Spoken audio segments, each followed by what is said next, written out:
Jadi sedikit-sedikit mengajarkan. Tujuan saya tuh ingin itulah. Kalau misalnya kita bilang tuh nge-cheat jalur barokah. Jadi pengen berburu pahala walaupun lewat sosial media. Mudah-mudahan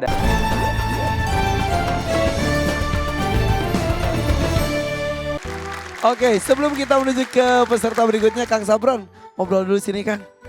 Sini Kang, mangga.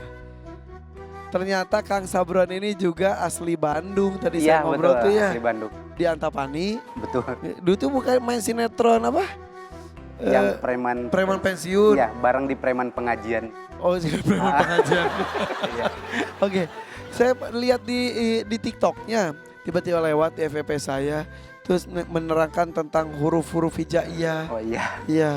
Ini emang dari pesantren dulunya tuh mondok atau gimana gitu? Enggak. Jadi sebenarnya nggak ada latar belakang di sana. Jadi saya lulusan STM mesin, sebenarnya nggak ada sangkut pautnya dengan pondok.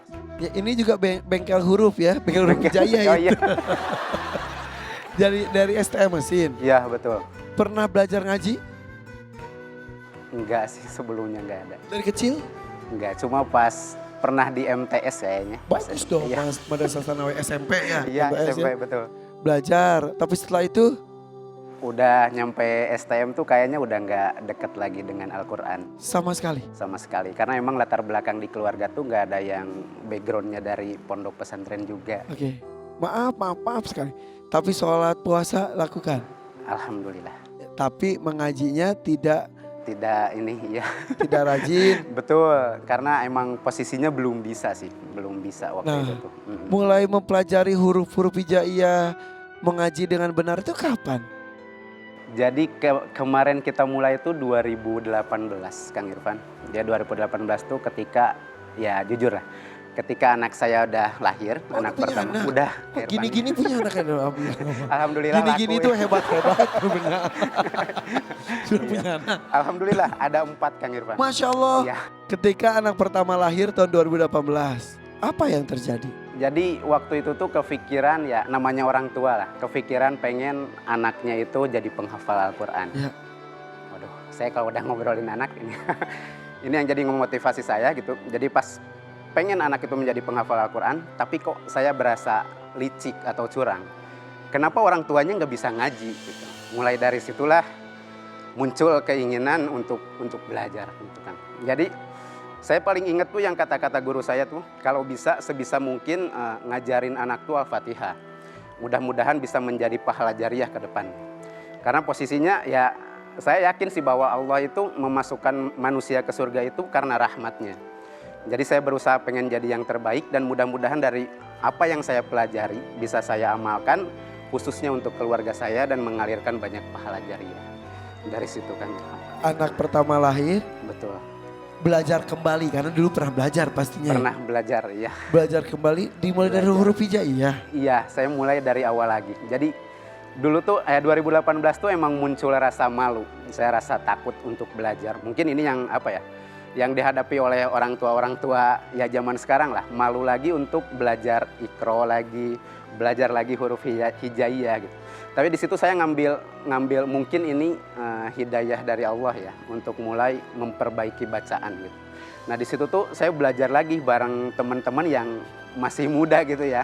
Anak-anak ada belajar lagi untuk memperbaiki huruf-huruf hijaiyah. Di gitu. kelas maksudnya? Di kelas ya, di majelis. Jadi dulu sama anak-anak kecil? Ya ada yang kecil, ada yang inilah masih pemuda kayak gitu masih ada. Jadi dulu tuh awalnya nggak sengaja karena emang keseharian di fotografi, Kang Irfan. Jadi awal tuh saya tiba-tiba diajak untuk mendokumentasikan acara daurah pembelajaran Al-Quran gitu. Awalnya bingung, jadi pas lihat bukunya itu kok Arab gundul semua ya, mendingan rambut saya ada harokatnya. Pabalatak ya, ya. Nah saya bingung di situ, tapi tiba-tiba nemulah suatu malam, saya jujur baru pertama kali sholat Qiyamul Lail, saya nggak tahu caranya, tapi ikut berjamaah. Tiba-tiba guru saya Syekh Hanova Maulana tuh baru membacakan basmalah, tiba-tiba Allah teteskan air mata. Gitu. Jadi awalnya di situ ya keniatan banget lah pengen belajar memperbaiki, walaupun emang posisinya di umur yang sekarang tuh kayaknya sulit gitu ya. Saya tuh pengen banget gitu bahkan sampai bisa menghafal Al-Quran, pengen jadi bagian dari penjaga Al-Quran. pengen jadi bagian dari penjaga Al-Quran. Tapi Allah, alhamdulillah, mungkin di waktu yang sekarang terus Allah berikan kesulitan dalam menghafal, Allah berikan kesulitan dalam membaca. Mungkin Allah sayang, ingin saya tuh lebih dekat lagi dengan Al-Quran. Biar berulang-ulang terus dibaca. Masya Allah. Dan ternyata sekarang tidak hanya belajar, tapi juga mulai mengajarkan juga apa yang ada di ilmu kita. Betul. Jadi sedikit-sedikit mengajarkan. Tujuan saya tuh ingin itulah. Kalau misalnya kita bilang tuh nge-cheat jalur barokah. Jadi pengen berburu pahala walaupun lewat sosial media. Mudah-mudahan dari satu huruf yang diajarkan kemudian viral bisa ditonton banyak orang. Mudah-mudahan disitulah ada pahala yang mengalir untuk saya. Insya Allah diniatkannya juga bagus. Iya betul. Anak bagaimana?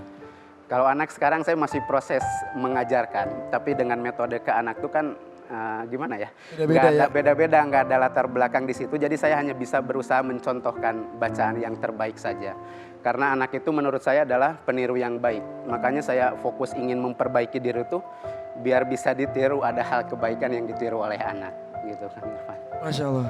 Jadi sejak 2018 itu ketika anak lahir, Betul. kemudian ikut kajian, hanya dengan mendengarkan basmalah meneteskan air mata, tergerak hati untuk memperbaiki diri. Nah, Kembali untuk mengaji gitu. betul Kang Irfan. Sesimpel itu saja. Sesimpel itu. Ya, tujuannya itu ingin bisa menjadikan contoh yang terbaik buat anak walaupun emang saya posisinya belum menjadi orang yang baik. Tapi terasa sulit ya ketika sudah berumur itu memang tidak semudah ketika anak-anak mungkin ya. Betul sekali. Bahkan kalau misalnya lihat anak-anak yang tadi, Masya Allah sekali ya. Udah bisa menghafalkan. Yang saya pribadi tuh kalau menghafal kayaknya lebih apa ya, lama ingat dan cepat lupa. Iya. Betul. Apalnya susah, Betul. lupanya kok cepet, gampang. Iya benar ya, iya. Iya betul. Suka ada penyesalan gak sih? Aduh waktu kecil kenapa gak kayak gitu ya gitu. Walaupun tidak boleh menyesal. Betul, sebenarnya nggak ada sih kalau penyesalan. Emang kayaknya ini emang udah kehendak Allah ya. Bisa belajar di waktu yang sekarang. Mungkin tingkat kesulitan ini ya yang bakalan Allah ganjar dengan kebaikan. Karena kan yang terbata-batanya juga mendapatkan pahala ya Ustaz ya. Bahkan karena double, karena bacanya jadi berulang-ulang ya. Betul, nah jadi yang saya prioritaskan adalah saya nggak melihat ke masa lalu. Tapi gimana caranya biar bisa menjadi lebih baik. Karena sebaik-baiknya membandingkan itu, bandingkan dari yang masa lalu nyampe sekarang tuh apakah lebih baik gitu. Jadi saya nggak melihat orang tuh ada yang cepat menghafal atau gimana, enggak. Tapi saya posisinya lebih ke gimana caranya hari yang udah berlalu biar yang sekarang tuh bisa menjadi lebih baik. Untuk diri sendiri. Untuk diri sendiri gitu. Aduh sampaikan Kak pada para orang tua lainnya mungkin? Oh iya, buat para orang tua, jadi pada dasarnya sebenarnya kita tuh ingin memberikan yang terbaik buat anak. Apalagi buat teman-teman yang posisinya seperti saya, yang nggak ada latar belakang di pondok pesantren, yang bahkan dulu tuh pondok tuh sebagai tempat untuk menakut-nakuti saya ya. Jadi kalau misalnya nakal, awas nanti dimasukin ke pondok gitu kan. Nah jadi di sini posisinya adalah tidak ada waktu sebenarnya, tidak ada batas waktu untuk belajar. Kapanpun itu mudah-mudahan bisa kita untuk selalu belajar. Apalagi yang kita pelajari adalah pedoman hidup kita. Memperbaiki bacaan Al-Quran karena yang satu hurufnya pun diganjar 10 kebaikan. Jadi yang di sini yang saya perhatikan itu adalah satu hurufnya ketika diganjar kebaikan, maka sebaik-baiknya pahala dan semudah-mudahnya amalan itu adalah bertilawah. Makin banyak bertilawah, makin banyak kebaikan yang kita dapat. Jadi untuk orang tua, belajar saja, jangan malu dan jangan takut karena belajar Al-Quran itu mudah dan menyenangkan. Mudah dan menyenangkan. Itu tagline yang selalu ada di sosial media ya. Betul. Betapa menyenangkannya mengaji seperti itu ya. Betul. Oke. Nanti kita akan ngobrol lagi dengan Kak Safron. Ini akan lebih dalam lagi. Dan juga masih ada 3 peserta yang akan kami hadirkan. Terus tonton penampilan mereka lainnya di sini. Dan jangan lupa subscribe channel YouTube Hafiz Indonesia di sini ya.